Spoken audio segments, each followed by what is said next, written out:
What's up, everybody? Welcome back. Hope everybody's having a great day or night whenever you're watching this. The Lakers are back, man. It is awesome to see.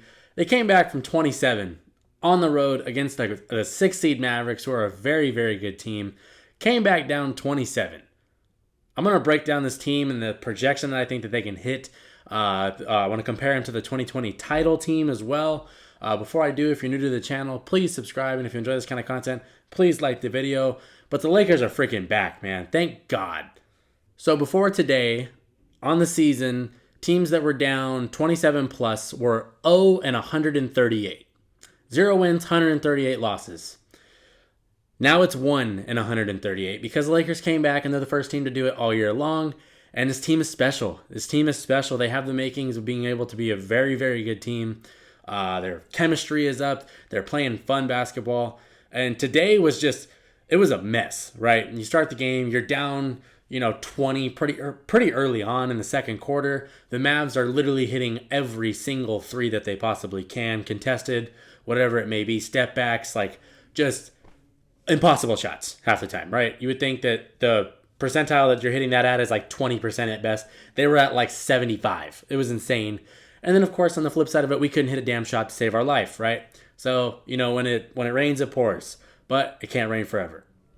Third quarter, they go out there, they're playing with good energy, particularly Jared Vanderbilt and Anthony Davis. I'm going to talk about both of them, particularly Vanderbilt, in just a second.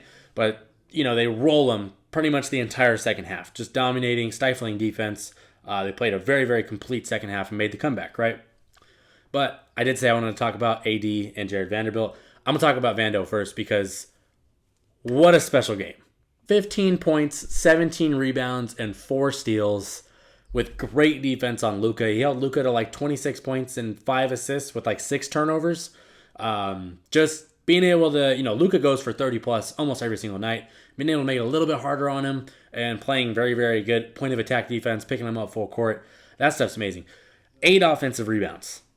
That's 8 extra possessions created, which is a potential between, 8 to 24 more points added to your game. He was a fiend, a monster on the boards. The energy is crazy.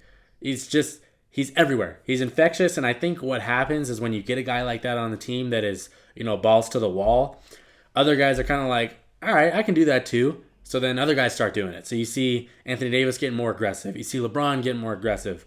And then, there's other guys like Troy Brown Jr. who will get more aggressive. Dennis, it just amps up the rest of the team. They 1,000% do not win this game without Vanderbilt. Straight up. That's what it is. I do want to talk about AD real quick, though, because when he realizes that he is big and asserts himself, he is unstoppable. Because the man with 30 points, 15 rebounds, 4 blocks. Sorry, it was 3 blocks, one steal, and I think 4 assists on 60% from the field. Dude's a monster. And I think what really happened in that end of the second quarter, rest of the second half, was the Lakers realized, wait a minute, we're just way bigger than them. Why are we settling for contested threes and taking jumpers when we can just get to the paint whenever we want? And obviously you got to hit some threes to open up the paint a little bit, which Malik Beasley and some other guys did that, open up the floor, and then obviously you get to the rim more easily. It's just, that's what it is. So they really were able to assert themselves and what they're good. They're really good in the paint. They're like a top 5 team in the paint. So they were able to assert their dominance, what they're good at, and high energy defense. Everything came together at the perfect time. So those are the 2 dudes I kind of wanted to give a big shout out because Anthony Davis played great, very clutch down the stretch, and you can just tell he was a man amongst boys out there. Same with Vanderbilt, but those 2 I wanted to give special credit to. A lot of other guys made very, very impactful plays. Reeves getting into it, he got in Josh Green's face. I've never seen Reeves get in somebody's face, so I already knew this was something special if he's getting in your face. So, dudes just made plays and they came back, right? I want to compare this team to the 2020 championship team, and that might be premature because it's only really been 5 or 6 games, but they're 4-1 since these trades, right? So, and the one loss was to the Blazers, who, like the Mavericks, just could not miss from 3, but Mavericks cooled down a little bit quicker than Portland did. So the 2020 team that won the title basically have the top 10 guys that they had, right? And then I'm going to compare them to the top 10 guys that we have on this current roster. You had Avery Bradley, who was a starting point guard / shooting guard because they ran a kind of a double guard with him and Danny Green and KCP. But Avery Bradley compared to D'Angelo Russell, I'm taking D'Angelo Russell by about 1,000 miles, and I'm not looking back, okay? D'Lo's just better. That's right. That's what it is. Danny Green, who really, really good defender, but what might have been the most frustrating three-point shooter in Laker history because it was rough. Laker fans that were watching back in 2020, you know. Him or Malik Beasley, depends what you value more, the defense, or Malik being a little bit more impactful offensively, being able to create his own shot a little bit and being able to create for others a little bit more. Depends what you value there. I think that's kind of a wash. Then you had the 2020 version of LeBron versus this version of LeBron, and honestly, they're really not much different. Really not much different. They're, 2020 LeBron shot the ball better, but this version of LeBron is pretty damn good too. You probably just because of age, you might go with the 2020 version. I will say I am taking the 2020 version of Anthony Davis over this current version of him. That's not to say this current version sucks, but that 2020 version of Anthony Davis was like a Defensive Player of the Year, MVP level candidate. He was insane. Big, other than LeBron, the biggest reason they won the title, right? So I would take that version, but this version is still really good. And then you have the 2020 version of JaVale McGee and the 2020 version, or 2023 version of Jared Vanderbilt. I'm taking Vando. The versatility of being able to guard 1 through 4 every single night and sometimes 5s, and then the effort on the glass, the motor, just all those things. I'm taking Vando. JaVale was great for chemistry and things like that, but I'm taking Vando in that case. If you take JaVale, I'm not even mad, but Vando's amazing. Then you had Alex Caruso, who was literally, he's probably one of the top 7 or 8 guard defenders in the entire NBA.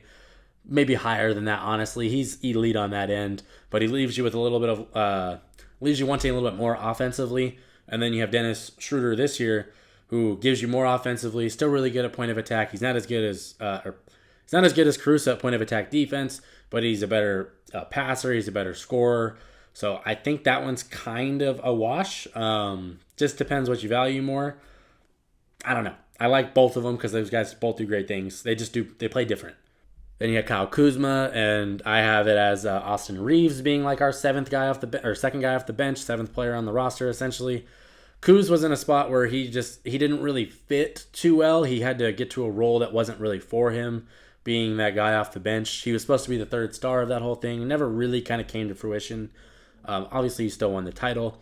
And then there's this version of Reeves. I just think I would take this version of Reeves compared to the 2020 version of Kuz because the fit is better. He can play a couple different spots, and he's kind of just fills in the role, fills in the gaps.